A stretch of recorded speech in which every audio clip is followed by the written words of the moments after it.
Hi, John. Hi, guys. Hi. I can't see anything, but that's all right, huh? Should I be seeing video? I don't think he started the, That's cool. I That's I have the cool. Kennebunkport logo up. Yep, got it. That's perfect. Thanks. I'm going to leave my video off. I don't know what kind of connection I have here, plus I look awful. I feel awful. oh, are you still sick? Yeah, well, awful's the wrong way to put it, but yeah, this darn thing just hangs on forever. It's cold, head cold stuff, so. Yeah. And I'm going to wait for the Costa Rican sun to bake it out of me. Let me get my violin. Yeah, right on. Yeah, actually, as soon as we crossed the New Hampshire border, it became sunny down here too. So it's yeah. So it's 6 o'clock, folks. We can get started if you're ready, Mr. Chairman. Thank you.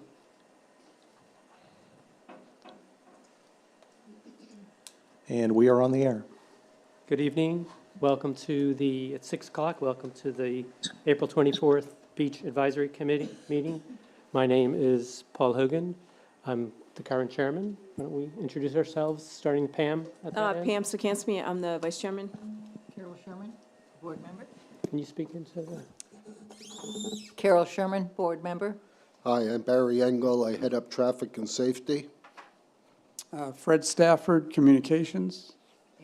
And we have John, who is unable to be here because of travel.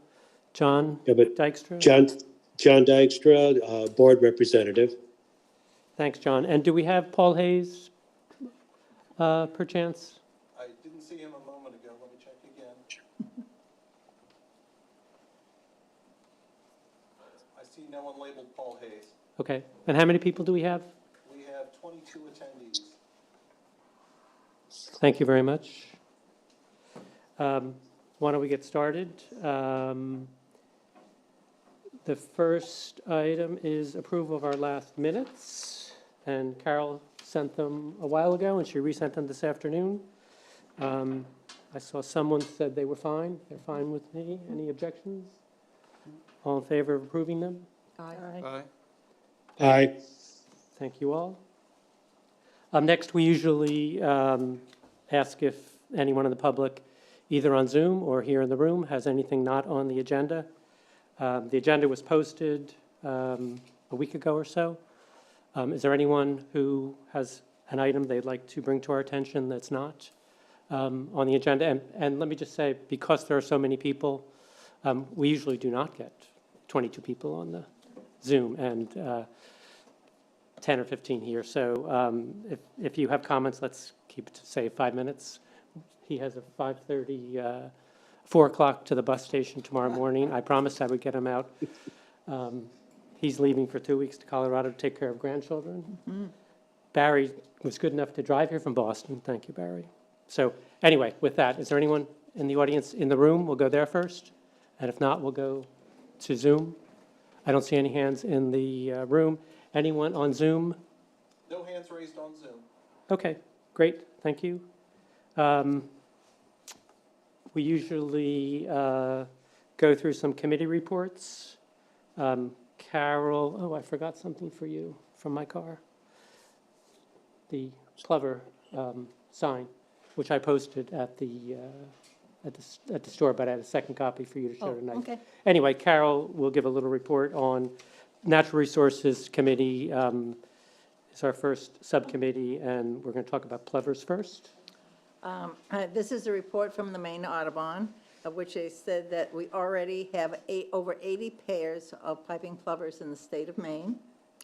There are 5 reported nests, 4 on Wells Beach, and Goose Rocks Beach has 7 pairs, which have what they call pretty defined scrapes for all of them. And a scrape is where the male plover goes in and decides, this is a nice place to have a home? And the female either say yay or nay, and if they say yay, they'll have a nest. If not, they'll go and try again. So we do have a lot of plovers on the beach, and they expect us to have a lot of plovers. Just for information, Ogunquit has 13 pairs, Wells has 14 pairs, and Old Orchard has 6. And we have a new biology intern, seasonal biologist at Goose Rock, and her name is Gabby. And she'll be working with us all season long. And have they put up any of the twine and the fencing around those scrapes yet? Yes. The stake and twine is called management. That's the term that the Maine Audubon uses. And they have put up some where they've seen the scrapes. They all got sick, so that it's not been completed and the signs aren't up. But they have started where the scrapes are. When the nest is established, then they'll put up the exclosures, but we don't have any of those yet, so. Got it. And if you walk the beach, you might, not this early, but you might see later on the enclosures for the Audubon, for the plovers to protect them. And then we do staking and twining of the dune areas and put up these little signs to keep people out of the dunes, so the dunes have a chance to regrow. Anything else? No. On that? Okay, any questions or anything? Okay, thank you, Carol. The next is various issues related to our normal spring activities at the beach. Spring, we sort of need to pick some dates to do what we usually do. The spring beach cleanup is one thing we do, which involves getting neighbors and to go out and pick up plastic and junk, et cetera, putting it in a dumpster. And we usually do that, early in the season in May. This year, we have an offer from the high school environmental action committee to come on May 7th, which is a Sunday. They take their SATs on Saturday, so they're offering to come on Sunday. So my thought was to let the high school kids do the beach cleanup, and we would do, the people we usually get to volunteer, we would do the staking and twining of the beach. We have to pick a date for that. And then if we can get a supply of grass, which I'll explain in a second, to use our volunteers to replant some of the areas that were hit. We did a survey this weekend, myself and a neighbor, and we really got hit very badly in the, I guess, first in the December storm, and then after that. And particularly the westerly sides of all of the paths got really beat up bad. The wave action was coming from Timber Point. Apparently, if I wasn't here, but reading the what's left of the dunes, and there was even a place by the tides where Donna Lenke lives, where it just dove right in. It's going to, if we don't do anything, if she doesn't do anything there, it's going to go right out to the sidewalk in another storm. What happens in the storms is, because we have these pathways, they just get widened, and so much sand ended up back on all the streets. I don't know how far back it went. Who was here? Audrey, you were here. How far back did it go on Edgewood or Proctor? About a block, yeah. So we do need, so we have to, we're kind of late at this. We should have done it in March, but we didn't have enough of us to be at a meeting, so we had to cancel the March meeting, and we should have done it, made a request then, so we get to the Board of Selectmen in time. But from my count, we need about, to do those rights of way, the public rights of way, to bring them back to a manageable side so that people just don't explode them worse come the traffic. We need about 3,000 plants, 3,000 plugs. You need about a plug and a third per square foot. Now, the Conservation Commission got a grant last fall, a very generous grant, to do some restoration work along Dyke Road where they, on that entrance where they removed a ton of invasives that had gotten so overgrown, on the town property, it just had not been managed forever. So they are going to use like 300 only because the topography changed there. They can't plant where they thought they were going to plant. So they've written to the grant. This was from a private foundation, Maine Community Foundation. It was like a sub-grant. So they've written to them to see if they can shift some of that money to the rest of the beach. So we would not have to use the beach fund for the entire 3,000. Roughly it costs, the grant application said $4 a plug. I've been told maybe it's $3.50 a plug.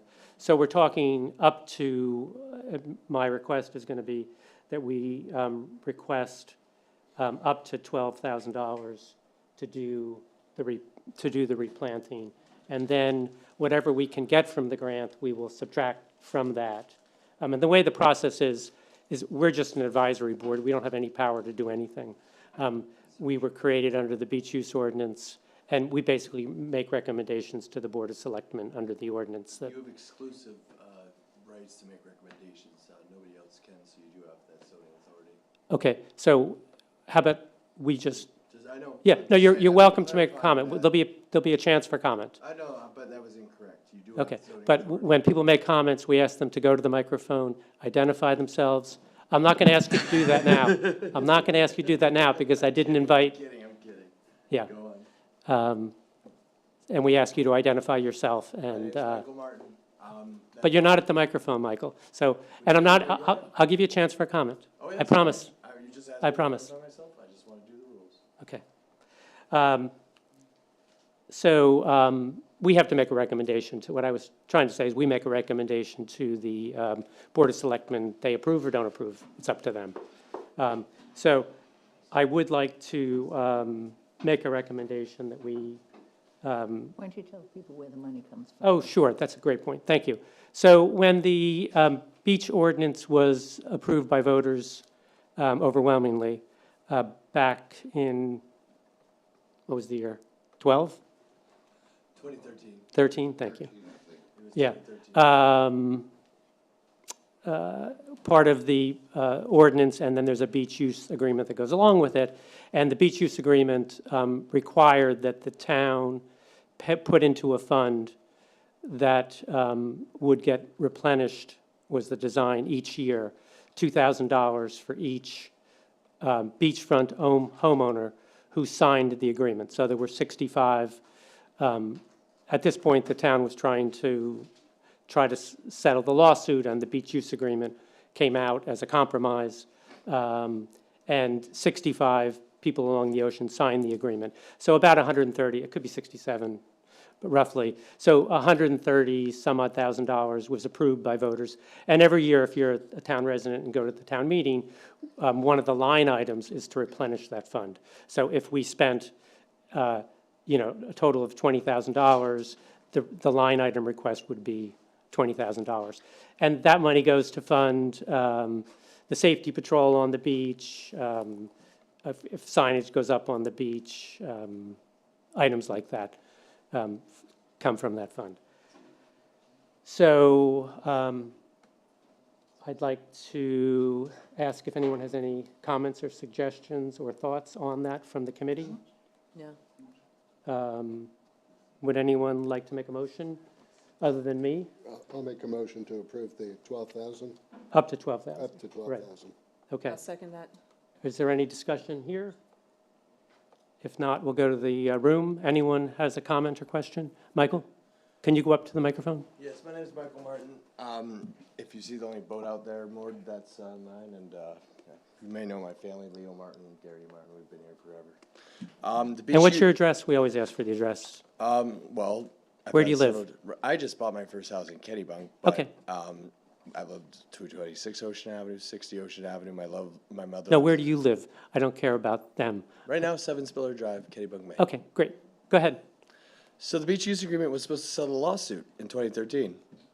But 2014, this Maine Supreme Judicial Court, it rendered a decision. In 2019, it rendered it. It didn't settle the lawsuit. It did not. And so, wouldn't you say that if the contract also, I'll get into that later, if the contract was supposed to settle the lawsuit? No, that wasn't really, that was a goal. It That was a the goal. appeasement. That was a It goal the of it. appeasement, yes. And And, the town, of course, was trying to not have 65 other people join the lawsuit. So Boo. But less people joined the only, lawsuit in it was 2019. 20, 28 originally, and then Yeah. 26. Chairman, there's a motion on the floor. I thought the question Correct. to the audience Okay. was Correct. on the motion. Thank you. Not for anything else. Correct. Oh, I'm sorry. Yeah. They asked me for public comment. I didn't mean to. no, public comment on the motion. He's right, Robert's rules. Oh, We, okay, sorry. are there any comments that address this motion? If not, let's have a, Any on the phone? what's that? Oh, I'm sorry, thank you very much. Is there anyone on the line who wanted to comment on the motion? I see no hands raised. Thank you. Did you have a comment, Michael, on? Just that wooden signs, $12,000 is a lot, but, so I'm just wondering. No, the signs, the $12,000 is for grass plugs. Grass plugs, $4 a plug. So to narrow the walkways even more? Yes, You know, when you walk through there, you have to let other people pass, and. yes. Best man, I can refer you to the DEP and the Maine Geologic I've read, resources on how to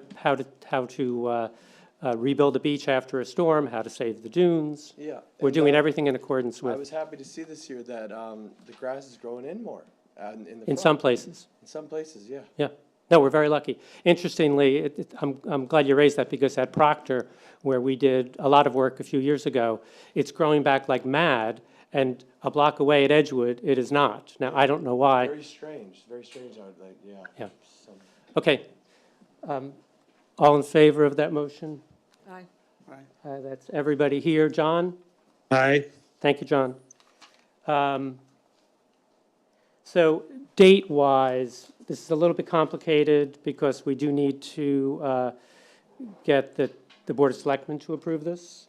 And secondly, we need to, the Conservation Commission is ordering the grass, and it has to be available. So they're hoping to plant their section on May 6th, Saturday, if it's in stock, if they have it. And so my thought is, if they have it, we would try for May 6th as well, and also May 13th, the following Saturday. It's a big bunch of grass, but it's necessary. We'll have to keep it, if we don't have enough hands, we're going to have to keep it watered and, protected. We also have an offer from the seniors at the high school have a senior project. They have 2 weeks, the May 15th through, for the next 2 weeks. They're available during the week, and they're doing work with the trust. So the trust has offered to help us.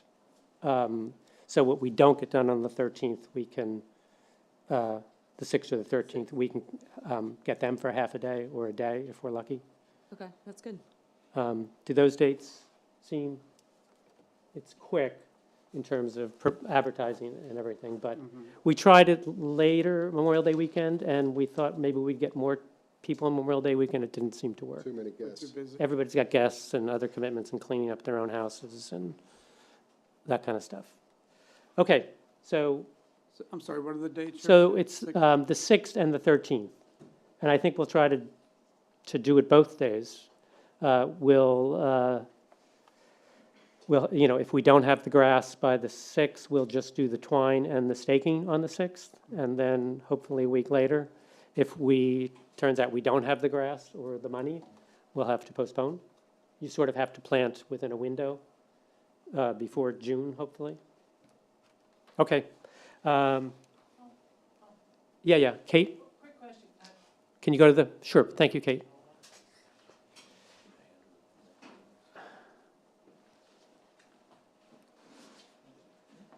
Is it on this topic? I don't know. Guess so. Kate Bauer Burke, Summer Breeze Lane. Just a quick question on do we need any other materials which might be included in this recommendation, request for money to do staking and twining, like getting twine? I know we didn't, Yeah, weren't able I to think use we'll the- have enough. With $12,000, we'll have enough. Okay, great. We only spend our stakes have held up. We might need one bundle, and I think we spend about $40 on the twine. It's not a lot of money. I have twine too. And you have twine. The other thing from, is we need a recommendation to fund the Plover person that Carol just referenced. The way that works is the Audubon Society for, I don't know how many years, 5, 6, 7, has recommended that we hire a naturalist to help us with the plovers. The problem is if the town does nothing, the town is subject to big federal fines for letting us mismanage the plovers. Everybody has plovers are endangered under federal. I grew up here, I'm aware of the Plover. Yeah. Okay. Anyway, we've had problems, and ever since then, one solution is to provide education through a person, et cetera. How much is the, When we Request- started, it was $3,000, but getting anybody to work for $10 an hour, we're not gonna get anybody. So my thinking was that I would request up to $5,000 to get a piping plover volunteer coordinator. right. That would be my, And is that the person you referenced? no, this is a biologist. That's the biologist person. Biologist Okay, is done by Maine Audubon. The volunteer coordinator is hired by the town and supervised by Maine Audubon. got it. Thank you, Carol, for explaining that to me. I always forget. Me too.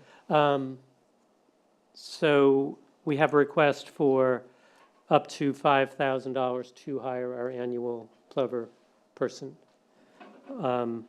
Comments from the board first? It's okay with everybody? Okay, I'm sorry, comments, and this would come from the beach fund too. I had an idea about. Is there any, you have a comment, Michael? Yeah, no, and a proposal for the Plovers to help them out. Maybe little signs, like teaching people about them, the history, because I don't know if you know, in 1899, seagulls and the puffins and one other bird almost went extinct. And obviously seagulls came back, for better or worse, but the puffins, not so much, and the other ones, not so much. And to go into have little signs teaching the tourists about the plovers and why it's important to keep it safe, the dune grass safe. Sure. But it's a cheaper way to kind of it's just a sign, little information, and they get interested in it. Oh, these are neat birds. They nest in there, and I don't know. I Yeah, just thought it was we do a lot of that, and we do it with the trust, like the trust brings the camp Kennybunk kids Land out Trust? to learn about them. The Kennybunk We- Land Trust? What's that? Yeah, Kennybunk. I'm part of that. Yeah, and we have printed materials, signs are hung by the Oh, the state. brochures, yeah. Yeah. But So, but, I don't see many people take the brochures, but I do see people read the signs. I just thought Yeah. it was something. thank you. Anyone else in the room have a comment before we go to Zoom? Anyone on Zoom? I don't see anyone in the room. Okay. Oh, Yeah. we do have a question. Hi, I'm Janet Losky, 30 Wildwood Avenue. Thank you for coming. Thank you. I'd like to know who determines where the roping goes for Sure. the plovers and the dune grass. Sure. 'Cause it seems like every year you take a lot and then somebody comes and moves it back because maybe somebody has complained that Sure. it's just too much. So the state does the plover twine. The town doesn't have anything to do with that. They have professionals that manage that, and they come and do it. And they usually do that before we come along. The beach committee comes along and does our thing. And we generally, so that's the answer to the first part. The state finds activity, as Carol mentioned, and then they highlight and circle that and put signs up around that activity area. They highlight and circle that? They put the rope in the twine. What they call the management, which is a stake and twine.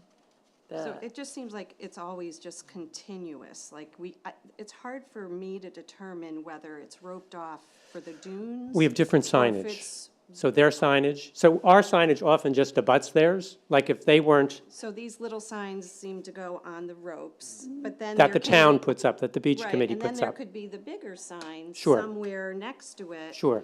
But there's no different roping. So I was just kind of wondering if maybe we could change the color of the roping for what the town does, and then what the Audubon or whoever comes in for the plovers, so that we can be certain that if a Frisbee does go in there, or somebody's ball goes in there, they know they're not going into a plover's Right. nest. Yeah. Well, we try to use a natural fiber and not plastic, because plastic just comes apart and then it goes out in the ocean and we're Right. all Of course. drinking it and our fish are eating it. Of And course.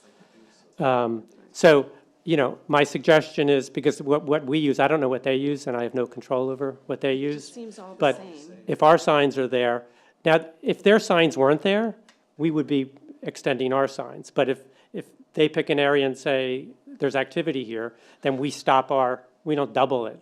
We don't waste our time or money to do what they have already done. Is So there- we'll come up to them and then we'll start. If it's, we essentially do from Jeffries Yeah, to Dinghy Point. okay. Oh, so And, nobody, who does down at Batson? oh, no, we do we do beyond? No, we have not. We've done a little bit down there. Okay, so that's all plovers then. It's mostly plovers. And that's one of the reasons why we don't have to, and the dunes there lately have been, I haven't seen them since the storm, but we've had tremendous restoration at that end. It's like huge, massive dunes where 5 years ago there was nothing. So and I just want to touch on the planting of the dune grass. Yes, I live at the end of Edgewood. Yes. So in the winter, when those rocks go in, it's like a safety net for all of us. And coming back this last weekend and seeing how wide that entrance Yeah. is, it's a little scary. it's scary, absolutely. So, yeah, I hope you make it a little shorter over there, because it's really Yeah. wide now. And the state also recommends, just so you know, they recommend curved or zigzag paths. The worst thing you can do is Make a straight- provide a funnel. Right, right, Um, right. So we have tended to curve the paths away from Timber Point so that Okay. they, and some people don't like that, but people are trainable, we've found. Most people respect, They know how to walk a path, right? yes, yeah. All right. Thank you. Thank you very much. Thank you. Can you produce something showing that they set up those ropes, the ones that are up there now? Because they extended 25 feet into Dinghy Point and covered it all, and I've never done that before. And I have it in good authority from a member of Board of Selectmen that it wasn't them that installed them. And so there's a lot of people that are wondering, I'm not calling you, I just want to find out the truth. Sure. Because I hear this there, hear this I over guess here. we can certainly give you the biologist's Right. number who's responsible for it, and you can contact them and speak to And he them. can confirm that he put it there? Okay, Yeah. that'd be great. I assume they were down in the winter, and this is new stuff? They just, they marked off one area that was right at the dunes, and then somehow on the other area, by Dinghy Point, they marked off all Dinghy Point, and then there's nothing else, so Got it. Okay. Doesn't really make much sense, but. But if you want the number of the person, we'll be happy to share it with you. Anything so I can figure out who's telling, what's going on. Yeah, we haven't put up anything yet, and we won't until May 6th or May 13th, hopefully May 6th. Okay, so the motion was to fund from the beach fund up to $5,000 for the Plover coordinator. Yep, get one. Who made that motion? Oh, we need a motion. Barry, make a motion. I move that we fund up to $5,000 for the coordinator. Second, Wait a second. Carol, all in favor? Aye. Everybody here is in favor? Aye. Thank you. John, you're in favor too? Aye. Thank you, John. Okay, I think that's it for natural resources. Next was communications and the beach. Excuse me, can I Sure. just ask a question? Did we vote on both the plants and the coordinator? I just want to make sure. Yes. There's 2 votes, okay, Two different votes. okay. Yep. Thank you. So. Paul, can I give a quick update on the dunes? Oh, sure, John. Yeah, I met with Will Kartowski at UNE, and a graduate student of his, and I flew the dunes again, used the UNE GPS to collect ground control points across the East Arc. And our hope is he's going to be working on his thesis to be able to position more accurately than we've been able to do before the 3D models that we pull from the dunes. So for the work that we did last year and moving forward, we hope to be able to measure on under a foot accuracy, both X, Y, and Z, the amount of sand that is being moved or added into the dunes from storm to storm. So that's an excellent step forward, and real thanks to UNE. Thanks, John. And let me just, I didn't answer part of your question, so I'm going to take this opportunity now that John has jogged my memory. Where do we put our lines, was your second part of your question. And the state recommendation, you can go to Maine Geologic Survey is the name of our state agency. And they have a booklet on dune recovery. I can show you afterwards the exact title if you want to look for it. But anyway, they recommend, so they have a section on, you could put up fencing, you could build a walkway, a bridge over a dune. They have all kinds of suggestions or recommendations. And on the putting up, they favor twine and stake over snow fencing for various reasons, like it's easy to pull out when you need to pull it out for the winter. It doesn't get buried. It doesn't get affected by the wind. So we've followed their recommendations and just done the simple and the cheapest approach. But they recommend 10 feet from vegetation edge is where you put it. And they also recommend later in the summer to move it out farther, because we often know that where we put it, it grows beyond. So John and I have great debates, usually the night before we do staking. I hope he's in, where are you, John? Puerto Rico or someplace? Costa Rica. Costa Rica, thank you. But we walk the entire length and look for the grasses and look for the vegetation. When I did the survey this weekend, I used, because I didn't have John's data, I used a Google map and took the measurements from the road to where the vegetation was from Google Earth, and eyeballed that distance. And it's a big difference. It's like 50 feet at Edgewood, and it's like 140 at Broadway. It's a big difference to where the vegetation edge is. So we look at that, and that's what we staked out, and that's how we measured our square footage for grass based upon where the sort of the mean line of the vegetation that we're seeing is. And in 3 weeks from now, where we're not seeing it, like at Edgewood, we could see it. You take into account people, though, too. Yeah, well, well, but that's the big challenge. So at the Portland headlight, the headlight there is now 1 foot higher. The average ocean level is 1 foot higher than it was 100 years ago. So if it's a foot higher in Portland, it's probably a foot higher at our beach. So that means Why is my boat sitting on the sand this year then? well, our sand shifts back and forth. But we know what happens when we don't have dunes. Ideally, and this, you're going to call me crazy, but the long-term solution seems to be to put in like aluminum, and if the ocean doesn't rise, then we may not have to do this, but is to put in aluminum walkovers, like you see many people over the rocks at the entrances. The best thing you could do is fill in the dune completely. You get a permit, you fill in the dunes, so you don't give it that runway. The most of the damage happens at those runways. So you fill in the dunes and then you put a flyover over it. That's the best if you have money and resources. You don't want it to get washed away in the winter. There's all kinds of issues, but that would be ideal. But you'd have handicap issues.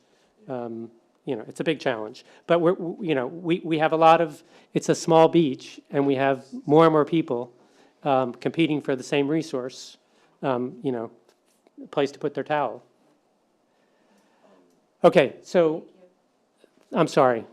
I'm just going to move along the agenda, I just have one quick question. related to, To the, moving it forward and forward, okay, her concern about the use of the beach, as far as Dinghy Point. Go to the microphone, please. oh, Absolutely. thank you, Dave. Dinghy Point, Maine state law says when you have moorings, you have to have a place for dinghies. And I know, Mr. Almador, from what I heard, thinks it's an eyesore and that there was proposals to take it out. I don't know where you know that from, but I don't know that. A Board of Selectmen member that served on here. Anyway, Dinghy Point can't go, and I'm just worried, I'm wondering why, I found the 25 feet of rope there around Dinghy Point. I'm wondering if you are trying to get rid of Dinghy Point by advancing because we gotta relocate it then. We gotta relocate it or do No, something. I mean, the day could come when that's the only place you can put a dinghy on the whole beach, because But if- everything's underwater at high tide. I know, but if it becomes dunes, then they gotta do something because state law says if you have a mooring area, you have to have dinghies. Yeah, Sure, okay, thank you. Yep. we put no twine. Okay, we're going to move back to communications. And the only thing I know of that we're talking about there, we had planned to, I'll say, to redo some signage, but because of the issue of storage of kayaks on the beach, we haven't done anything with, So that's all been shelved, yeah, so we haven't done it this year. We can't. right? Why is that? Can I just finish? Yes, sorry. Thanks. So anyway, but we do have a brochure that goes out on the signs, and the town just changed the parking fees for this year for non-resident daily parking. It went from 25 to 30. Right. So anyway, we have to reprint this. I think we reprinted in-house. I don't think we send it out, but I don't know, I think the town does it, yeah. don't they? So anyway, I shared this with the committee to see if there's anything else since that has to be changed and has to be reprinted. Is there anything else in here that needs to be updated? I didn't see anything else. Me either. It was fine by me. I think that was it. Okay. All right. If, I told them to wait till after our meeting. Okay, Okay. Do you have anything else communications-wise? no, that was it. This is unrelated. I'll do traffic safety. Have they put up those, I've started to see around town, The posts are up. the That's- posts, and I I've haven't seen a signage. I've seen signs, they put up nice little, you're going too fast, it flashes I just wondered whether they've done any at the beach, There's one, where? oh gee. Okay. Oh, I think saw one on it's- Dyke I Road. think it's on Dyke Road. I think it's on It's on Dyke There's Road. one on New Bedford too? Yeah, that's where I saw it. And they just have the one here on North Road. Right. Yeah. Did they do nothing Kings Highway? No, I don't believe so. They didn't ask us for our opinion, so. There's two on Dyke Road. Okay, like right next to each other, one for one way, one for the other way? Yep. Yeah, and I don't know if, They just put the poles up, there's nothing else there. right, Right. got it. Tree Okay, poles. sorry for the, okay. The only other old business was storage of stuff on the beach. And I guess I'll, for the sake of our brief and unspectacular history on this, this has been, was raised in the last summer and in the fall, concerns about too many kayaks being stored on the beach. And so we did form a subcommittee in October, which reported back to us in November and then in January. They did make a proposal. The subcommittee, by the way, had some members of the beach committee and some members of the public who happened to be here, who wanted to be on it, we put them on it. It was a public meeting because state law requires us to have public meetings if more than 2 of us chat. So I forget when that meeting was, but anyway, it was. I made sure it was properly noticed. I did not attend. I wasn't on the subcommittee, so we had a meeting at the end of January, and there was a proposal on the table, and no one moved to have it voted on. So we have not voted on. Effectively, it was tabled by the committee. I think where that leaves us today is 2 or 3 things. It's obviously very late in the season to make any change. I don't think the town would support a major change of any kind at this point, given education needs, et cetera. So I think there are, to my way of thinking, there are, from the suggestions that have come forward, I think I would propose that we consider a couple of things. One, there appears not to be a rule that says you can't put your kayaks in the dunes, notwithstanding the fact that since we started putting the ropes up, most people have been respectful and have kept them out of the dunes. The reason the kayak racks went out initially was kayaks were becoming popular, and they were all over the dunes, and we could see what the damage was to the dunes. People were putting stakes, people were dragging them way up high so they'd be safe from high tides. So we actually had a neighbor offer to me. I think he was listening to a meeting. He said, "I can make kayak racks. Do you want kayak racks?" And the only place we could put kayak racks was on the trust properties, essentially. There is a rule that came from I don't know what it was before the beach use agreement came along. But under the beach use agreement and the ordinance, there's a rule that says no storage overnight of anything on the beach. And there are 2 exceptions to that under the same ordinance and the same agreement. One is if you were one of the 65 people who signed the agreement, you had the right to store on your property. You could store your chairs, you could store a boat if you wanted to. And those 65 also had the right to, if a neighbor said, the tradition at Goose Rocks has long been that many people put kayaks down at the beach, and they asked a neighbor, "Can I put a kayak in front of your house, Joe?" And Joe said, "Well, sure, my dad let you do it, so you can do it." So that's the one exception. The other exception, kind of an exception, and it's complicated in the ordinance and the agreement, is Dinghy Point, because the town believed and held very strongly in the negotiations to do the beach use agreement that there were historic uses of that property. And so there's a specific carve-out in the agreement to say the town, Richard, you could correct me if I get this wrong, the town could make additional rules about the storage of boats on Dinghy Point, but that it could only do that if someone on Dinghy Point was a signer of the beach use agreement, it had to ask permission from that person to do that. But if it wasn't one of those people, the town's position was, under the ordinance and the agreement, was that the town could make a rule to allow, to prohibit, whatever. It wasn't specific. It just said that it identified that area as special and unique along the beach. For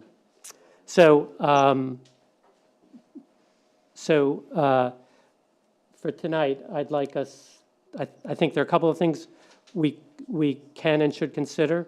One is to ask the Board of Selectmen to adopt a rule that says you can't store stuff in the dunes themselves. The second thing is there's you know, there were counts last August that there were 192 kayaks at the beach, but we don't really know from that count, were they there as of right? Meaning, were they beach use agreement people? Were they on Dinghy Point? Were they a neighbor who got permission from somebody? So there are kind of two suggestions for the summer, because we don't really know the answers to these questions. And they are, you know, the beach is a scarce resource. There's only so much of it to use. So the thought is to do a survey of the boats during the course of the summer, divide the beach in a logical way, so we would know that there are 30 at Dinghy Point, and there's 20 in the center of the beach between, you know, Broadway and Edgewood, say. And the Lori Smith has offered to assist through the safety guys, like on Wednesday mornings, first thing, when things are relatively slow, for them to do accounts like that. So she's willing to do that. The other thing is to do a public survey this summer, you know, an online public survey to get the public's opinion on this topic, to see what the users of the beach or anyone else feel about the kayaks on the beach. We've heard from people who have showed up at meetings and on Zoom, but again, it's a small group, relatively speaking, of people who show. So if we could get 2 times or 5 times the input, that would be helpful to us. So that's kind of a second bucket of recommendation. And then the other is, I think we could vote on the kayak racks, whether we want to recommend to the trust that they put them out this summer, don't put them out this summer. One thought that I had was to, since we only put them on the trust property, because that's where we could, under the beach use agreement, put out and store equipment, because the trust gave permission to, and in effect, they gave permission to people. By putting them out, they gave permission to people to use them. Those are the only places the racks were stored. So another thought is to move them to perhaps up and down the beach, just to spread them out so it's less of an impact on those lots that the trust owns. And that would require putting them at a right-of-way on the town property. The town would have to decide, yes, that's okay. They have the right to do that. It's, you know, it's their beach unless it isn't. Like at Jeffrey's Way, both property owners on both sides of Jeffrey's Way are in the beach use agreement. So the town owns the right-of-way, 30 feet or 40 feet, whatever that is, and then the private owners own the land next to it on both sides. So that's kind of where I'm thinking we could be and should be and would be possible to do for this summer. And I would love feedback from you guys first. All right, I'll throw in my 2 cents. Thanks, Fred. I would be against putting the kayak racks out again. And I know when we first did it, it was thinking we would help, you know, coordinate where the kayaks are going and all that. And suddenly kayaks seem to, and it's not just kayaks either. It's kayaks, it's paddle boards, it's big inflatables, it's people leaving chairs and tents and other things on the beach. And so, you know, the whole idea of this was, I know it sounds like it's all about kayaks, and I'm a kayak owner, and I used to leave mine on the beach, but I don't now. But the whole idea is that somebody had mentioned in one of the meetings that putting the racks out, where you allow people now to lock your kayak to it if you want, you can do that, or at least make it difficult for people. Somebody suggested maybe that's encouraging people to leave them there overnight, and you know, I think there's probably some merit to that. So, and the other thing is we can never put out enough racks to accommodate all of the kayaks. And so if you can't take care of everybody, I guess then why do it? You know, so I would be against putting the racks out. And the reason the racks went out in the first place was just dune protection. That was that was the motivation. I was behind it. I pushed that issue, and I'm it became a wonderful success, There's one other, unfortunately, in some people's mind. I'm sorry, there's one other thing. Go ahead. I just wanted to mention, and that was, when we talked about why this was done and all, and protecting the dunes, was an important thing. And it's not just laying kayaks on the grass that will then kill the grass and all that. But, we can see from looking around that storms are getting more intense. And we've been very fortunate here. I can't remember when the last time was we had a big summer storm that would have done a lot of damage. But actually, John Dykstra was, I believe, the one that mentioned that if we do get a summer storm and there's a lot of kayaks sitting there, they could do a lot of damage to the dunes. And it hasn't happened yet, and we'd rather it didn't happen, But, if you talk about sea rise, whether you want to believe in it or not, if you look out at the marsh on Dyke Road and how often Dyke Road floods now versus what it used to, it's pretty obvious that water's coming from somewhere. And the town's going to spend over $2 million to raise the road out to Cape Porpoise at the very end of that little dip that it takes, because it's unusable sometimes now during big storms, and that's a commercial pier, and the lobstermen have to get out there. So at any rate, some of what we were doing and suggesting to not allow things to be stored near the dunes is anticipating the fact that we may be subjected to some summertime storms. And, a lot of people, if you look at the kayaks, a lot of them, it's hard to say how often they ever get used. And maybe some of those people are putting their kayaks there, and maybe they own a place, they only come up on weekends. And if a storm were to hit in the middle of the week, they're not going to be here or whatever. But anyway, that was, whether you agree with it or not, that's fine, it's your own opinions. But I just want you to understand the thinking behind it. It wasn't like, we don't like kayaks and we're going to get them off the beach. That's not the case at all, Yeah, I agree totally with what you're saying. The main purpose is we have to protect the dunes. And by putting in language that says, leave the kayaks out of the dunes, and leaving the racks, putting them out there just propagates the problem. We saw it in the first place, and why continue it? So, my feeling is strong that we, no racks this year. We document very carefully exactly how many kayaks, how many dinghies, how many whatever is out there, all these inflatables, et cetera. Get a really good handle on exactly what it is out there in a year where we don't have the racks, and come back next year and see. And it may solve itself. It could well be, as you say, there's people that are coming up for the weekend and just leaving it. In this case, they may not, and we may not have a problem, so it could solve itself. Maybe I'm a little too optimistic, but we don't know. It's good that we take at least this summer to step back, really look at the situation, and, see how big a problem or not a problem it is. Right. Yeah, I think it would also be very helpful to have more data, and I think that regularity of once a week or twice a week, whatever, and have an organized pattern to look at it would be extremely helpful to helping make a better decision for the following year. Yeah, Laurie Smith has said to me that the town is unlikely to do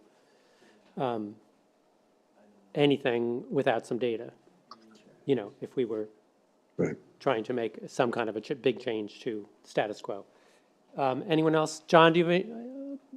Yeah, I'm very much in agreement with what has been said, to not redeploy the racks this year, to collect the data, and then to have a survey near the end of the summer so people can reflect on what they've seen and how they feel about it. And then this will be wonderful discussion for next fall. I think it's very difficult for us to sit here and take away. Can you go forward? Take away privileges that people have loved, and it's so much easier to have your kayak on the beach to get it into the water. But sometimes you have to make the difficult choice. And if we're here to protect the beach. We're here because we all love the beach. And I think sometimes you just have to do the hard thing. And I think that there are better uses for the beach than storage of kayaks. And I want the people to be able to come to the beach. I want them to be able to bring their blanket. I don't care whether you're here for a day or you've been here for 80 years like I have. If you love the beach and treat it right, I want you to have a place to come.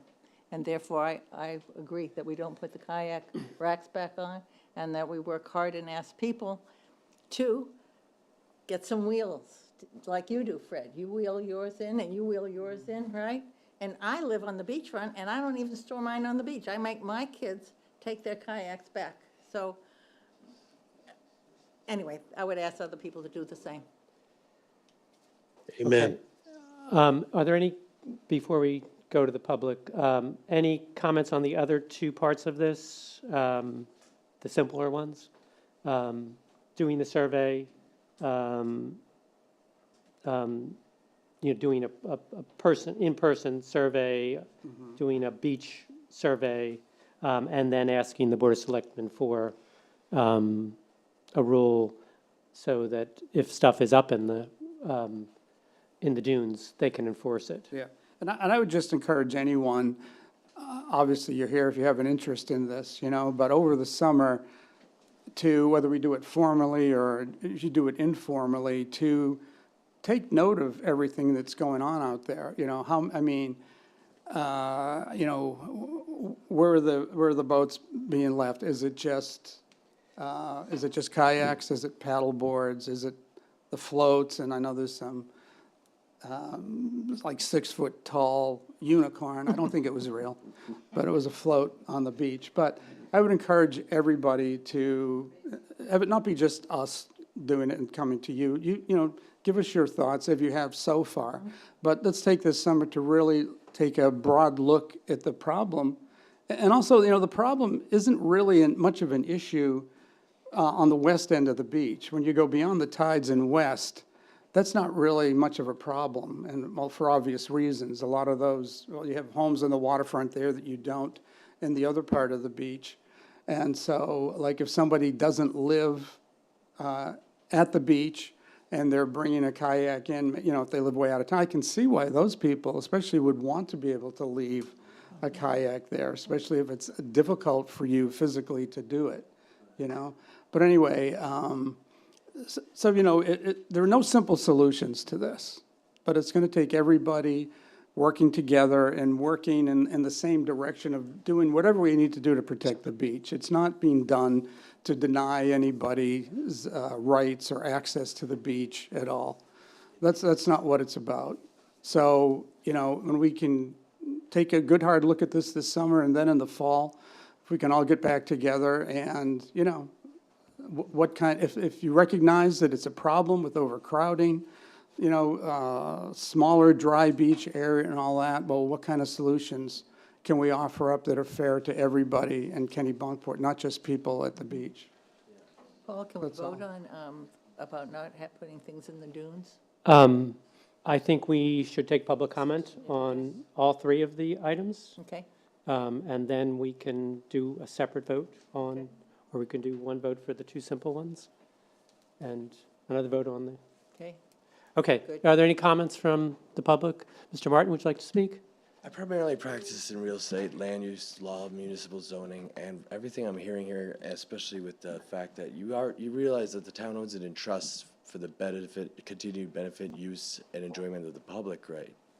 And also, I just, from what I'm hearing, I think you guys need to get an attorney in here because I don't think you understand how, far off you are on these things. Do you have any comments on the kayaks removal Yes, and the racks? that's what I'm talking Then about. please get to it. There's a It limit for each predates the person. beach zoning ordinance. The 2019 decision invalidates the ordinance. The beach use agreement, it's not even valid because it's called illegal. We're not here to debate the beach I'm user not. I'm trying to agreement. tell. I'm Do commenting. you have a question on the kayaks or the dunes? Is it public question or public comment? Because I'm commenting. It's public comment on the point that we're, Yes. No, it's on the kayaks right now. right. So go, So I'm trying to comment on the kayaks. Okay. It predates the zoning ordinance, but not only that, that you hold it in trust for the continued benefit use of the public. The public uses it for kayaks and storage, predates all that. Restricting that violates those trustee duties. And and there's so many other things I won't get to right now, but I highly suggest you bring in an attorney to help you understand because We really don't need you to advise us on our legal I rights. was not offering to advise you because I Well, would you're not asking waste us my to get an time. attorney. I wouldn't waste But my time I'll with somebody just- that interrupts me. Is there anybody Thanks. else with some comments? I'll handle the mic. I would just comment that Lori Smith does a wonderful job of communicating with the town attorney. The town attorney is aware of what gets discussed, and the town attorney is very comfortable with the town's legal position with respect to the agreement. Go ahead. Thanks. Todd Chisholm, 530 Kings Highway. So first of all, I'd like to commend you folks for the actions you're trying to take on doing the surveys and doing the analysis of the kayaks on the beach. So thank you for that. The one thing that I brought up at a previous meeting is all the topics that we're discussing always tend to be the east end of the beach. And I'm, I guess, representing the west end of the beach because all those bylaws or advisory recommendations you're going to be taking impact the entire beach. And if you're reducing something like the dinghies to dinghy point, how does that impact the people on the west end? I'm a boat owner, so if you're telling me I have to store my dinghy all the way down the east end of the beach now to use my boat, I feel that's unrealistic. So I just ask that you take into consideration when you're making these advisory recommendations, you're considering the actions and how they impact the west end, because they do impact us, because the CSOs will walk down and see that my dinghy is faced sideways and they'll give me a ticket, which they've done in the past. So I just ask that you take that into consideration, and I commend you for what you're trying to do. Thank you. Thank you. Todd, your point is a great one, and it's a big challenge, and it makes our challenge more complex because, as someone said, and Lori Smith would confirm, she's been here 8 years, she's probably never had a phone call from anybody complaining about the storage of a boat in front of their house at the West End. So we're aware of that.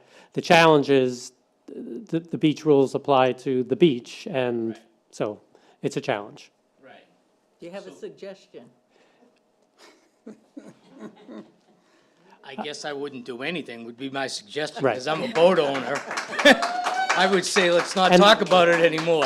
And, you know, the town has not gone out of its way to make trouble for those boat owners. Right. I'm sure you would agree with that. Yeah. 100%, other than I have gotten tickets on the west end for storing my boat instead of this way, I stored it the other way, and I got a ticket for that. A physical ticket, an actual Yes, ticket? tag on the boat. But was it something you had to pay, or it was just No, a, it was a warning. yeah, I wouldn't call that a ticket. Well, I would call They're it- trying to be nice. I would call it an approachment of the way I'm storing my boat. Right. And if you're gonna impose a law on the beach, then take into consideration the west end of the beach, because that person that's a CSO doesn't know necessarily the difference between the west end and the east end. And if he sees my dinghy faced one way, he sees there's a violation on one end of the beach where it may not be, or it would be, I guess, because there's no rules, I guess. Yeah, I don't think, is there a rule, Richard, It on, was 2 years ago. on You the, had to face it a certain way. Something you made up last year, isn't it? Yes. I don't think so. I think it was proposed No, it was in just- January and November, but, We've all got it, we all got the ticket, too. Yeah. okay. I actually have the records of them all. I asked the police department for the records. Do you have them? Oh, good. Could you go to the microphone? Can't hear you at home. Yeah, if someone could point out where that rule was, that would be interesting, just informational. I don't know where that is. Catherine Tamar, 3 Belgrade. Yeah, so I did ask the police for a record of all the kayak complaints, and you'll see that, what do you call the kids that patrol? Safe, The yeah. CSOs. You'll see on this, and I suppose we could make a copy for you if you haven't gotten these records of the areas on the beach in which they've tagged. Yeah. And it could be because they're not facing the proper way. They're also going on to areas that are public and saying that, especially down where we are, they are just ticketing it, thinking, because the CSOs don't know the difference between, and nor should they. on who's signed the agreement, who hasn't, what's Well- private, what's public. But that's the legal reality. You may not like it, but that's the No, it's not situation. the legal reality. Yes. You're wrong. No, of course it went through. It was a signed contract between the town and approved by the voters overwhelmingly to put that agreement into effect to guarantee the public access to the beach. Because at the time, you'll remember that the town lost. The town won the first verdict at the trial court and the trial court said that the public had the right through a prescriptive easement to use the beach, and the Supreme Court of the state said, no, that's not true. They overruled it, so the town lost completely, and the public lost completely. Then there was a second portion of the trial, which had to do with, well, who actually really owned the underlying land, and the trial court, Justice Douglas, so there were several judges, but Justice Douglas, and then it was affirmed by the Supreme Court, saying that title had never passed from the sovereign, from the government, to these property owners, to the 28 people who were in the lawsuit. And the court ruled that the land, notwithstanding people's deeds, those people never had the right to, they never owned that, even though it may have been in the deed to them, it was inserted there over time, but without any legal right to have that. So, but the beach use agreement came in, that went on for 11 years, 10 years. And the beach use agreement. Ridiculously, but it did go on. So, Anyway, I'll take a copy of this for you. Okay, thanks. And get it to you, okay? Thank you. You are so welcome. You are so awesome. Richard Driver, you have a comment? Richard is in the room. Richard Driver, Goose Rocks. I think in terms of the issue of the kayaks, you have to divide that from the dinghies. That is a different issue, and when you talk about boats on the beach, the kayaks are one thing, and those people who have a right to moor their boat off the beach have to have a way to get there. And some of them use kayaks, by the way. Some of them do. Many of them use dinghies. In terms of the kayaks, if you're not going to put up the racks this year, and I don't disagree with that recommendation, you're going to have to police the dunes because the racks were put up because we had so many kayaks in the dunes, and that's going to happen again this year if the racks aren't there. Early on with the Beach Advisory Committee, there was a suggestion for kayaks to do what others do, namely wheel it in, wheel it out. And you're going to get to a point where that is going to have to be the case because there are so many kayaks and the number of people on the beach has increased dramatically. In terms of,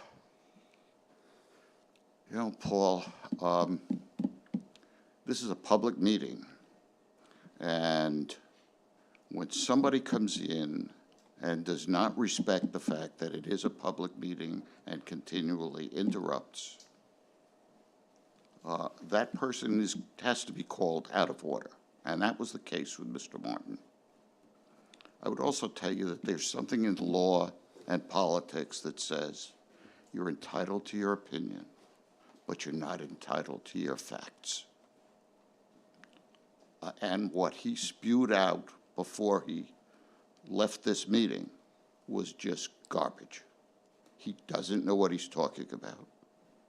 And he is creating a furor here with his emails, his postings on social media, claiming to have many people who support him. He said in an email that he would have 200 supporters here tonight. Well, you look around, there are not 200 supporters, and I'm not sure whether any of the people here are his supporters. In the future, if he comes before you, he has to be told that he behaves the same as anyone else in the public has to behave. It should not be tolerated. Thank you. Thank you. Anyone else in the room? Anyone on Zoom have any comments? We have 3 people with their hands raised. Go for it. Promote somebody? William Reed, you can speak. Hello, can you hear me? We can, William. Good evening. Good evening. I'm a resident at 30 Wildwood, and I just want to do a couple of valid points about why I think kayaks and stand-up paddleboards should be allowed overnight. I mean, it does promote outdoor recreation, allowing people to store their kayaks and stand-up paddleboards on the beach overnight. They can promote outdoor recreation and encourage people to engage in healthy activities. By eliminating the need to transport and store equipment every time, it can make it more convenient for people to participate in water sports and enjoy the natural environment. It also supports local economy. By making it easier for people to participate in water sports, it can support the local economy by increasing tourism and attracting visitors who are interested in outdoor recreation. This, in turn, can create more jobs and generate more revenue for local businesses. It encourages community building as well. Storing kayaks and SUPs on the beach overnight can encourage community building and social interactions among individuals who share common interests. It can create a sense of belonging and foster a spirit of camaraderie among people who enjoy water sports, which can have positive social and psychological benefits. Preserves equipment as well. I mean, storing the kayaks and SUPs on the beach can also help preserve it, because bringing it down, I mean, people who are renters and other people who own, you don't want those kayaks being dragged across the gravel every day. I mean, it's going to be pricey repairs and replacements, which can save money for individuals in the community as a whole. And I mean, kayaks generally don't float away if they're turned upside down. So if you're really worried about the dunes, I mean, maybe just put in the ordinance to just have them upside down. I mean, the kayak racks would be great if you're looking for the dunes, but I think it's really not helping the public, especially people who have to, come from the dirt roads back there. I mean, anything like that. But that's my little point. Thank you for everything. Thank you. Thank you, William. Who do we have next, Dave? Linda and Steve Creamer, you may speak. Hi, this is Linda Creamer. We're at 832 Kings Highway. I just want you to think about what you're saying as far as wheeling them back and forth. Now we're going to have wheels all over the beach. And it's bad enough. I don't have a problem. When I go to a beach, I expect to see a boat or something on the beach. But I don't want to start seeing wheels there, because I'll tell you, if I have to wheel up those stairs and down the stairs, I'm not taking those wheels home for the day while I'm on the beach with the kayak. So I just wanted to point that out. Thank you. Thank you. Next, we have Laura Gillis. Hi, Laura. Can you hear us? Hi, can you hear me? Yes, we can. Thanks. Oh, good. Thanks. Laura Gillis, 41 Timber Way. So my only issue with the kayaks was our access is Jeffrey's Way. And there was a substantive amount of kayaks that were all over the place, probably by midsummer. And then we were also seeing people were leaving chairs. So it wasn't just kayaks. So, we're all for use and having fun. I don't agree that it affects the economy, but I do think that there needs to be some policing, because it really did get out of hand with the extra chairs, things that just shouldn't have been being left on the beach. Thank you. Thank you. And we have Bill C. Bill, you can speak.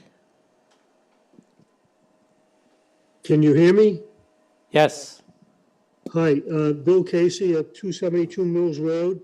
And I would just like to say that I'd be in favor of the racks for another year because what Mr. Driver said, that it will probably keep them out of the dunes.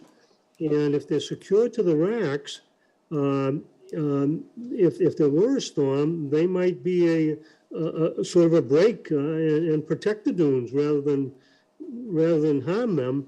And the third thing is that if you have the people hauling the kayaks, on a daily basis, it's going to cause some problems with the pathways and some of the vegetation along the pathway. And it's also going to cause some traffic congestion problems as people are trying to load and unload them from the motor vehicles. I would hope you might reconsider the putting at least some of the racks in, if not all of them. Thank you. Thank you, Bill. Welcome back. I hope you've got the beach cleanup planting dates on your calendar. You're always a good supporter. And the issues you've raised, the subcommittee has talked about, and the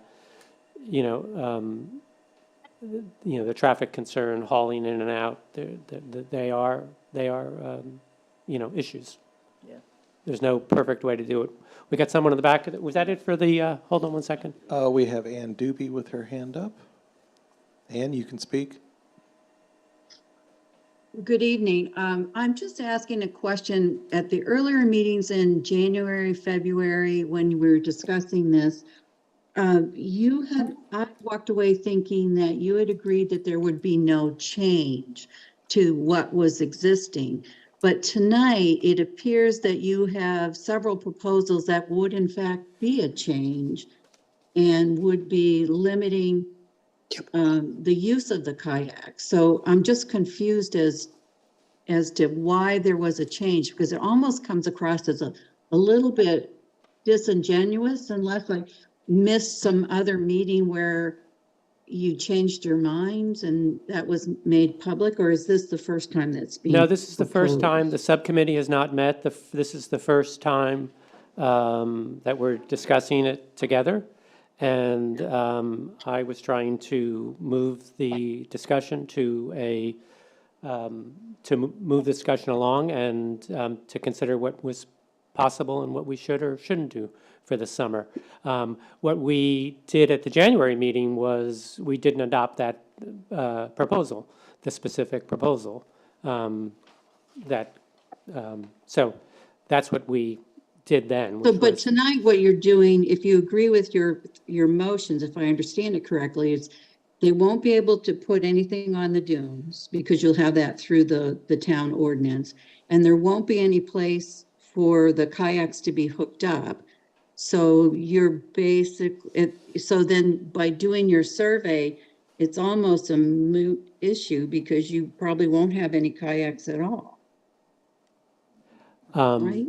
There were lots of kayaks people before we started to try to solve the problem of the dune, of wrecking the dunes by putting the racks out. Putting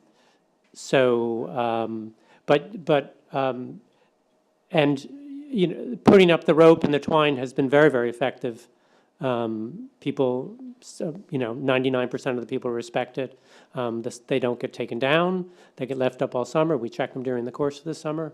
And very few people, unlike the past, put stuff in there. So taking away the racks, does threaten those dunes, and which is why I'm suggesting we make it clear so the town can take them out of the dunes if they appear in the dunes. But you're saying to take away the racks as well. That's what I said was we should take a vote on that, and the people who have spoken seem to be in favor of doing that. So, Paul, may I interject? Go, John. I think it's important to understand that when the racks were out last year, for every kayak that was on a rack, there were 2 or 3 in the close proximity that were not on a rack. So this is, one mustn't get the idea that the kayaks that were there last year were all on racks, and not the case at all. So I just wanted folks to be clear on that. But they weren't in the dunes, for the most part. The dunes did grow around them, Well, because they we weren't did, in the dunes. They were beside. They were lined up in front of the dunes, Right. on either side of the racks. They were not on the racks. The vast majority of the kayaks and the paddle boards and the surfboards and the inflatables, along with the chairs that were stuffed under all of those as they were being stored. Okay, there was a comment in the back of the room. Thank you for coming. Ron Hayes, Winter Harbor Road. Hi, Ron. I have to join with the previous person about a little bit of confusion. You're creating a motion to not put out the racks, but you're not putting forward a motion not to leave kayaks on the beach overnight. Is that correct? Correct. Well, I see a little hesitation. Well, you've asked the question in an interesting way. So my first point was, should we ask the trust not to put the racks back this summer? Should we ask them to put them back? Or should we try to move them around so they're less intense in that one area of the beach? That was the question. Paul, there's an important clarification here. We're not asking the trust. The trust is not putting those racks out. The trust is allowing our committee to use their 25 feet into which to put the racks. But this is no way anything we're asking the trust, and it's not the trust's decision one way or the other. I think it's important that people understand that. More confusion. Well, John, I think that the racks were actually donated to the trust. But anyway, it's Something for your walk on the trust beach with placing John. the racks. You can have another conversation about that when you walk with John on the beach. Yeah. But again, my confusion is simply the proposal you're talking about. I get, don't put anything on the dunes. I'm with you 100%.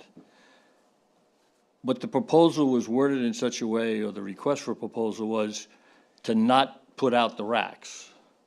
But that doesn't stop anybody from bringing a kayak and leaving it on the beach. That's right.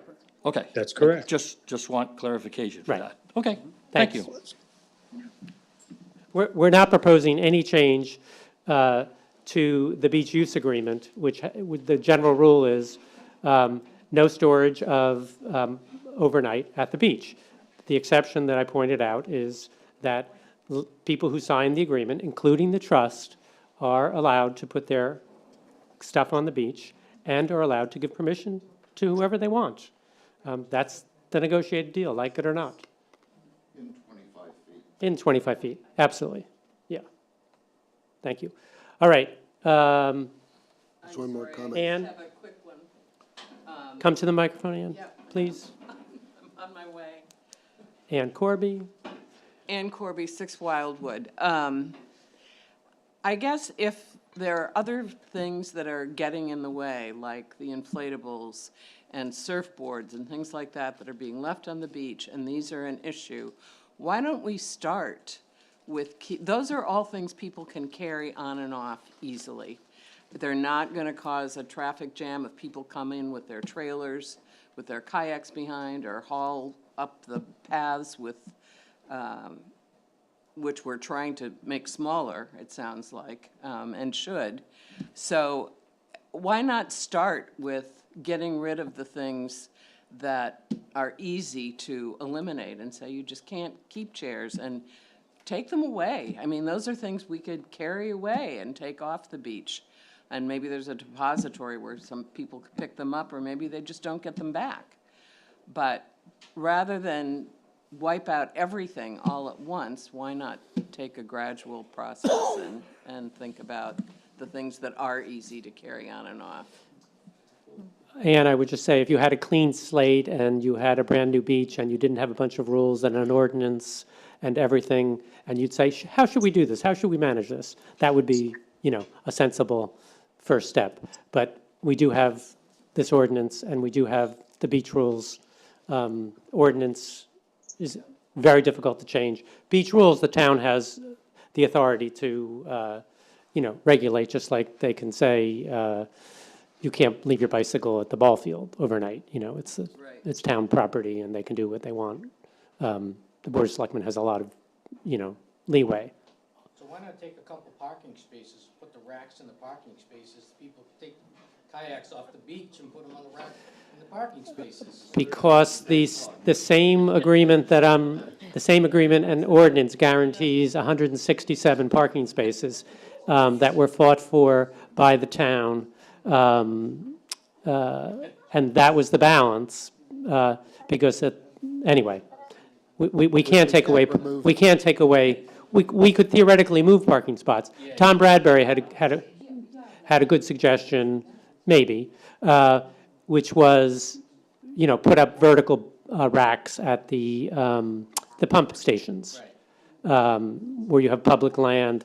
Unfortunately, there isn't any place at our little beach, along the dunes, in the paths, along the street, to store stuff. It's just not configured right for that kind of, so that's the problem. I looked also for other places, and I looked behind the tides, there's an empty lot, and I figured we gotta, and I called the town, I said, I found a place to store the kayak, and no, it's a paper street or something like that, so. Not anymore? Then I'm gonna go back, because don't you think that'd be a great place? But somebody owns it. Do you own? No, it went about, I don't know, 8 to 10 years ago. There was a thing with it being a paper street, and then the tides took possession of a part of it, and then the people that, I don't know what is the name of that, the Brayer caught We go to the mic, please. Oh, I'm sorry. Yeah. Thank you, John. John can't hear, and I should have. I apologize. No worries. Maureen Summers, 15 Wildwood. So I was just saying that is a great place, but unfortunately, it's my understanding It's that not that was public land? Okay. It's not public land anymore. It went to a quick claim deed. And while I'm up here and I have a minute, I just wanted to thank you. I think this is a very productive meeting, and I know it takes a lot of time, and you're fielding a lot of emails and phone calls, and everybody has an opinion, and I appreciate the ability to have the time to talk. I'm also happy that really looking forward thinking and taking the racks off seems to be for this year a partial solution, and then investigate moving forward. Taking surveys, I think, is a great idea. You mentioned the brochures getting to be reprinted. Perhaps there could be some verbiage in the brochure that we encourage you to carry in and carry out, where you're not necessarily saying you can't, but you're kind of educating and encouraging for people that maybe are visitors, and they just, with that verbiage, might think, hey, I really shouldn't leave it on the beach, or it's discouraged. And it might just help Yeah, that's a good idea. take a little bit of the. Yeah, we don't really say that. Right. Good so suggestion. Just an idea. And also, I know that Mrs. DeMar had this that she was going to send to you guys. It's just very interesting, getting back to the point where it can be very confusing for the community services officers, not knowing who is part of the beach use agreement and who aren't. And by the looks of, when you get this, you'll see it's I don't have my glasses on, but it's broken out into different violations. And some of them were that they were, that kayaks or I don't know, surfboards, whatever was in somebody's beach use agreement on their property, in their reserve zone. And when you go back and you look at what they put in the notes, they weren't in the reserve zone. So they were ticketed, but they weren't in the reserve zone because they weren't a member of the beach use agreement. Got it. So No, it's there very- may be some education for the community services officers, a little more, that might help to alleviate that problem for some people. that's all, my only 2 cents. Thank you, Maureen. You're welcome. Maureen, how do you feel about racks staying on the beach or racks being removed? I'm totally for taking them off because I feel that, as we discussed before, the unintended consequences were that it encouraged people to bring in the kayaks. And I think a year is good, 2 years would be better, in my opinion, because I think this is going to be that first year and nobody's really sure, so they might leave them there, and then when they see that, you know, with the education, hopefully in the brochures, maybe a sign, we encourage you to carry in, carry out, you might see less and less going forward. But I commend you. I think the survey is a great idea, too, to get some more input rather than just for the people that are here, which is still a wonderful turnout, by the way. But, all right, thank you so much. Thank you. Thank you. Kate Burke?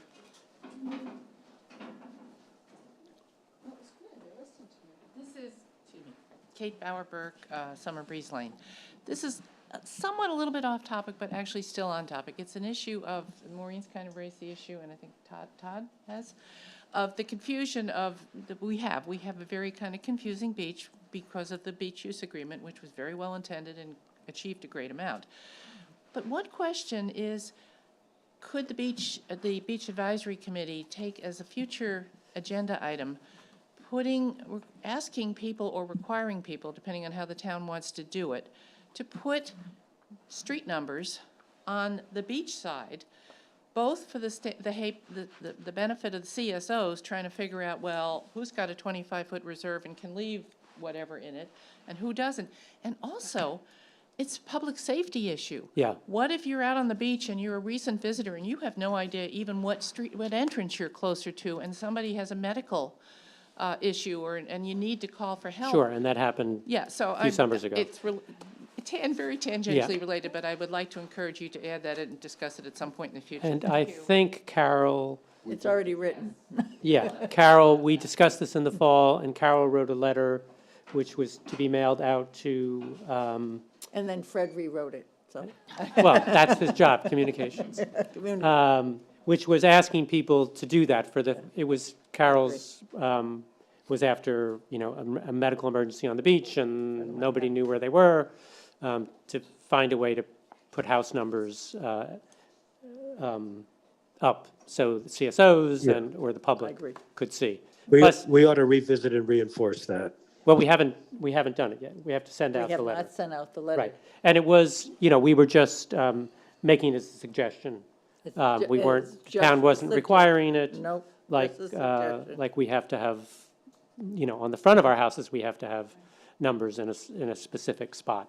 This was just a request from the beach committee. But I do think there's an added incentive by just saying that if you identify your house, the CSOs, before giving somebody a ticket or a warning, would immediately look it up and see, you know, 500, well, 500 signed the agreement or didn't.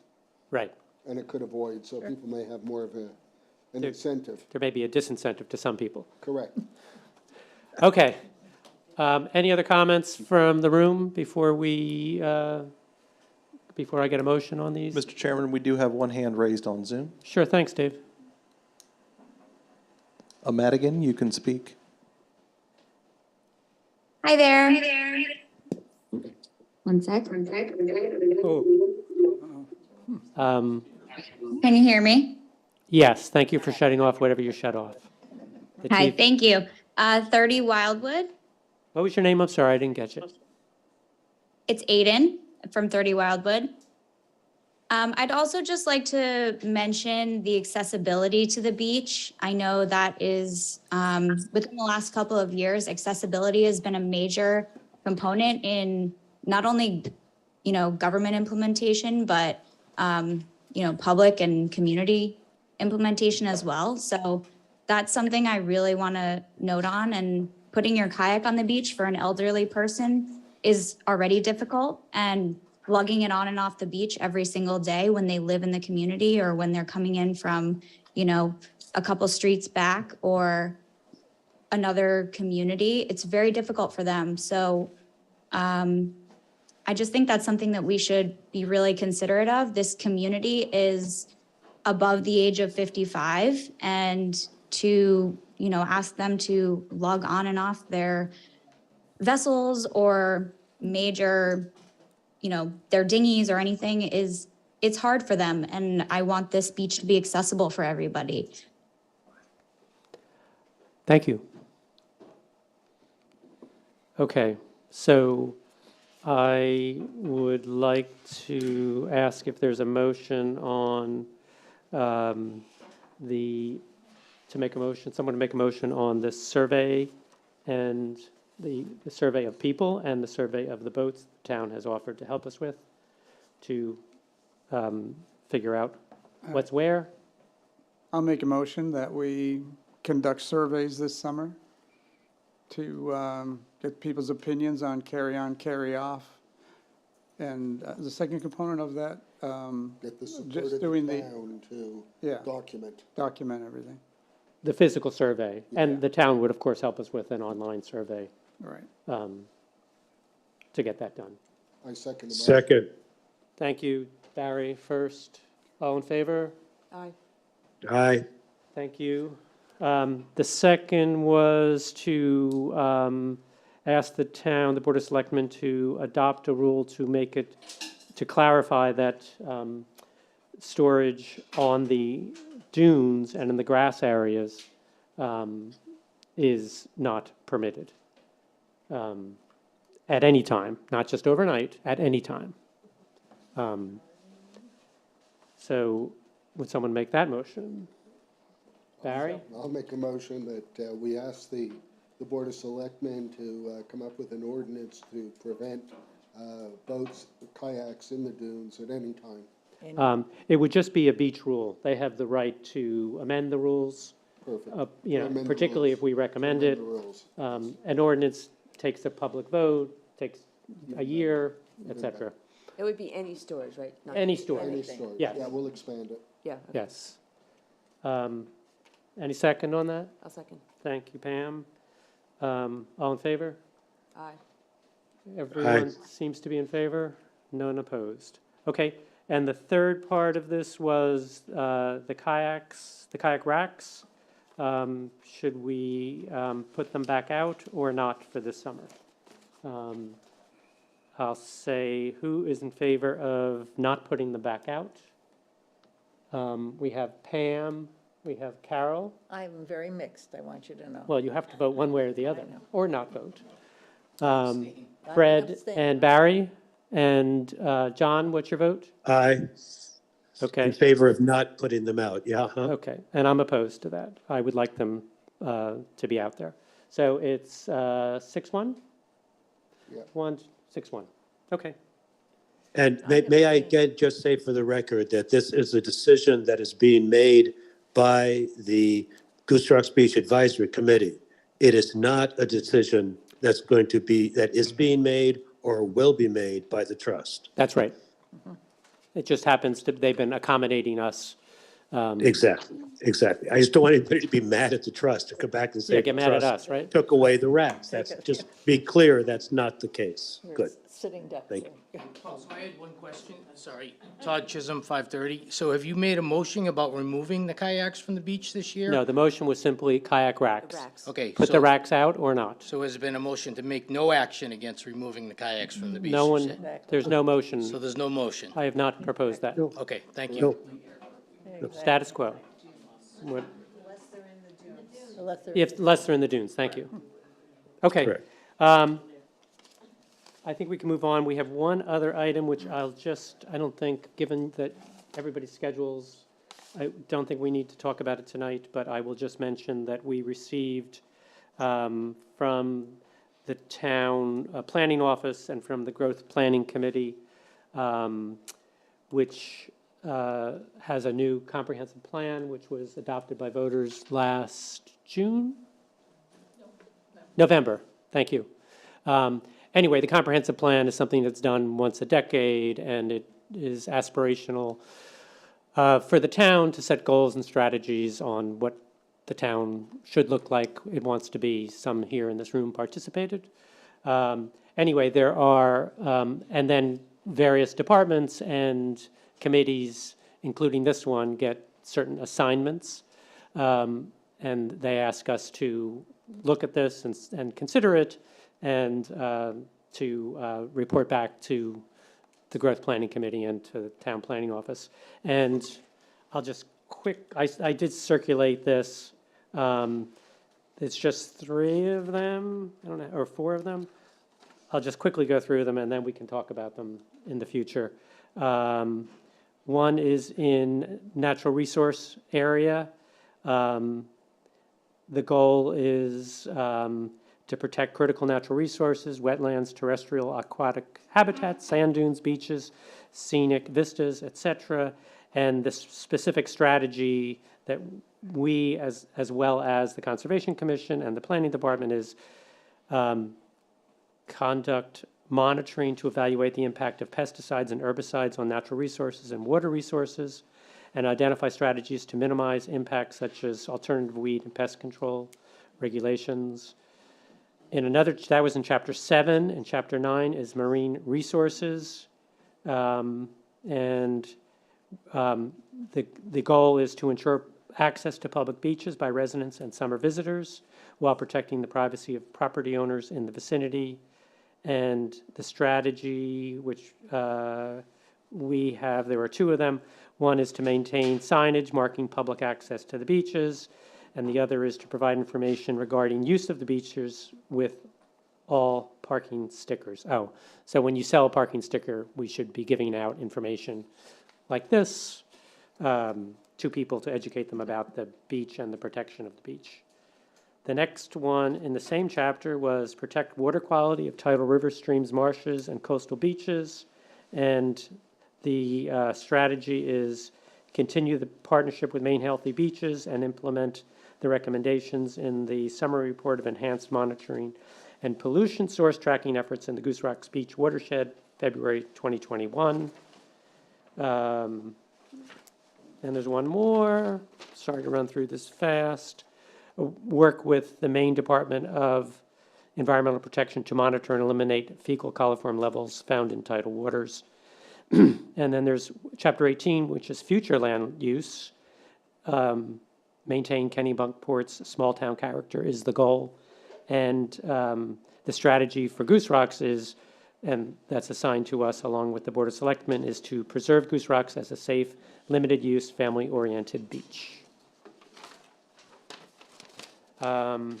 I think the only other thing we have to do is to confirm that our next meeting is on May 15th.